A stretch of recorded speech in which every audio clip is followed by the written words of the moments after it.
নমস্কাৰ সদৌ অসম বিবাহিত পুৰুষ সন্তাৰ ফালৰ পৰা মই অংকুৰনীল চাংমাই সকলো বিবাহিত পুৰুষক নৱবৰ্ষ মানে নিউ ইয়েৰ যে আহি আছে তাৰ উপলক্ষে কথা এখাৰ জনাব বিচাৰো মানে সকলো বিবাহিত পুৰুষে এই মনটি কথাকিটা শুনা নৱবৰ্ষ দিনা মানে নিউ ইয়েৰৰ দিনা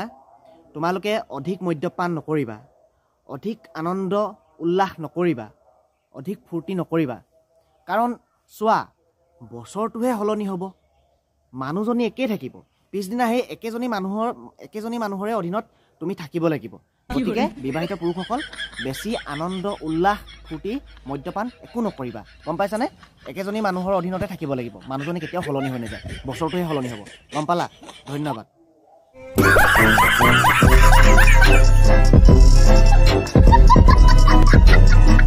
Ha ha ha ha!